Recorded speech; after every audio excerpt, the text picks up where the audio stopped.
அன்பை பாடும். என் நாவும் நாமம் போற்றும். என் இதயம் உம்மில் மகிழும். எனக்கென்றும் நீர் போதும். இயேசு கிறிஸ்துவின் இனிய நாமத்தினாலே உங்களை மனதார வாழ்த்துகிறேன். கர்த்தர் உங்களை ஆசீர்வதிப்பாராக. கிருபையா இந்த நாளை காண செய்த தேவன் இந்த நாள் ஒவ்வொருவருக்கும் மகிழ்ச்சியா இருக்கும்படிக்கு கர்த்தர் அனுகிரகம் பண்ணுவாராக. ஆதியாகமம் 22வது அதிகாரம் 6வது வசனம். ஆபிரகாம் தகன பலிக்கு கட்டைகளை எடுத்து தன் குமாரனாகிய ஈசாக்கின் மேல் வைத்து தன் கையிலே நெருப்பையும் கத்தியையும் எடுத்துக்கொண்டான். இருவரும் கூடி போனார்கள். கர்த்தருடைய பரிசுத்த நாமம் மகிமைப்படுவதாக. ஆண்டவர் ஆபிரகாமோடு பேசுகிறார். இதே ஆதியாகமம் 22வது அதிகாரம் 2வது வசனத்தில், உன் புத்திரனும் உன் ஏகசுதனும் உன் நேசகுமாரனுமாகிய ஈசாக்கை நீ இப்பொழுது அழைத்து கொண்டு மோரியா தேசத்துக்கு போய் அங்கே நான் உனக்கு குறிக்கும் மலைகள் ஒன்றின் மேல் அவனை தகன பலியாக பலியிடு என்றார். இதன் பிறகு ஆபிரகாம் புறப்படுகிறான் ஈசாக்கையும் அழைத்து கொண்டு. கர்த்தர் குறித்த இடத்துல வந்தபோது ஆபிரகாம் என்ன செய்கிறான் என்றால், கழுதை மேல் கொண்டு வந்த விறகுகளை எடுத்து ஈசாக்கின் தலை மேலே வைக்கிறான். அதன் பிறகு இருவருமாய் சேர்ந்து கர்த்தர் குறித்த அந்த இடத்துக்கு போகிறார்கள். ஆபிரகாம் தன்னுடைய நேசகுமாரனை, நேச பிள்ளையை அழைத்து கொண்டு போகிறார். தேவனே அதற்கு சாட்சி கொடுக்கிறார். ஆபிரகாமை பார்த்து சொல்லும்போது, உன் நேச பிள்ளை, உன் நேசகுமாரன். நேசகுமாரனுடைய அடையாளம் என்ன தெரியுமா? தகப்பனுடைய வார்த்தைக்கு கேள்வி கேட்காமல் கீழ்ப்படிவது. இங்கே ஆபிரகாம் அதிகாலையில் எழுந்து புறப்படும் போது, ஈசாக்கையும் அழைத்து கொண்டு போகும்போது, ஈசாக்கு எந்த ஒரு கேள்வியும் கேட்காமல் தகப்பனோடு செல்ல புறப்படுகிறான், ஆயத்தமாகிறான்.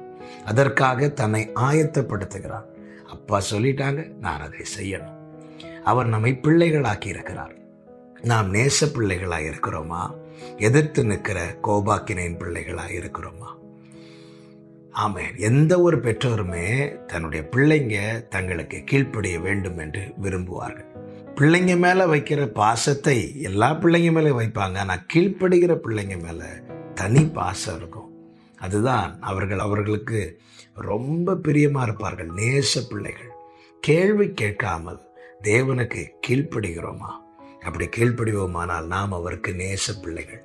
அது மாத்திரமல்ல, இங்கே ஆபிரகாம் விறகுகளை எடுத்து ஈசாக்கின் தலைமேல் வைத்த போது, நான் உங்களுக்கு கீழ்ப்படிந்ததுக்கு எனக்கு இதுதான் பலனா என்று சொல்லி, ஆமென், ஈசாக்கு முறையிடவில்லை, புலம்பவில்லை.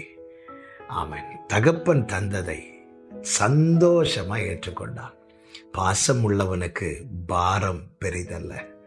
தகப்பன் மேல் பாசம் உள்ள மகனுக்கு பாரம் பெரிதல்ல. தகப்பன் அல்லவா தூக்கி வைத்திருக்கிறார். கொடுங்கப்பா, நான் வாங்கிக்கிறேன்ப்பா, சந்தோஷமா ஏற்றுக்கொண்டார்.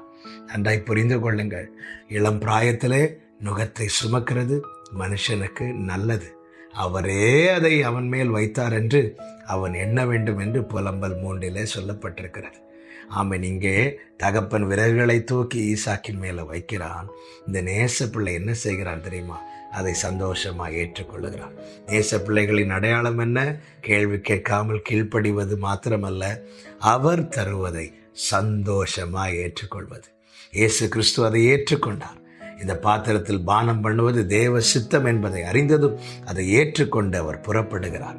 அப்பொழுதுதான் சேவகர்களில் ஒருவனை பேதுரு பட்டயத்தை எடுத்து காதை வெட்டின போது பேதுருவை பார்த்து என்ன சொன்னார் தெரியுமா? இதை தட்டி போட்டு விடாதே, இது என் அப்பா எனக்கு கொடுத்தது. என கேட்கிற அன்பு சகோதரா, சகோதரி, ஆமென். நம் தகப்பன் நமக்கு தருகிற வாழ்க்கை அது போதும். நீங்க எனக்கு என்ன வாழ்க்கையை கொடுக்குறீங்க ஆண்டவரே, எனக்கு அது போதும் என்று அதை ஏற்றுக்கொள்ள யார் தங்களை முழுமையாய் விட்டு கொடுக்கிறார்களோ, அர்ப்பணிக்கிறார்களோ, அவர்கள் நேச பிள்ளைகள். நேச பிள்ளைகளாய் வாழ்வோம். கர்த்தர் அப்படி நம்மை நடத்துவாராக. நல்ல தகப்பனே, இரக்கமுள்ள பிதாவே, ஈசாக்கு தன் தகப்பனுக்கு எப்படி நேச பிள்ளையாய் இருந்தானோ அப்படியே நாங்கள் உமக்கு நேச பிள்ளைகளாய் காணப்பட கர்த்தர் எங்களுக்கு கிருபை செய்யும். ஆண்டவர் எங்களை உணர்த்தி நடத்தி அருளும். நீர் தரும் வாழ்க்கை தான், அதுதான் எங்களுக்கு வேணும்ப்பா. இந்த அர்ப்பணிப்போடு உங்கள் திரு சமூகத்தில் எங்களை சமர்ப்பிக்கிறோம். இயேசு கிறிஸ்துவின் நாமத்தில் பிதாவே, ஆமென்.